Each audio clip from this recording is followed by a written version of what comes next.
Hello বন্ধুরা, পয়লা বৈশাখের কেনাকাটি হলো। এই হলো একটা শাড়ি, আর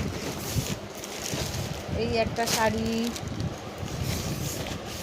এই একটা শাড়ি, তিনটে শাড়ি কেনা হয়েছে পয়লা বৈশাখে। তো আপনাদের কোনটা ভালো লাগছে কমেন্টে অবশ্যই জানাবেন। আর ছেলের জন্য চারটে সেট নেওয়া হয়েছে। এই একটা,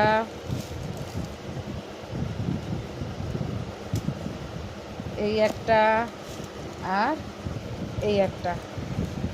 তো কমেন্টে জানাবেন যে কেমন লাগছে আমাদের কেনাকাটি, আপনাদের সঙ্গে শেয়ার করলাম। এই একটা ছেলের জন্য কেনা হয়েছে। আচ্ছা, মেয়ের জন্য এই একটা কেনা হয়েছে কুর্তি, এখানে এই আরেকটা কেনা হয়েছে কুর্তি, আর এই হলো লেগিংস কেনা হয়েছে।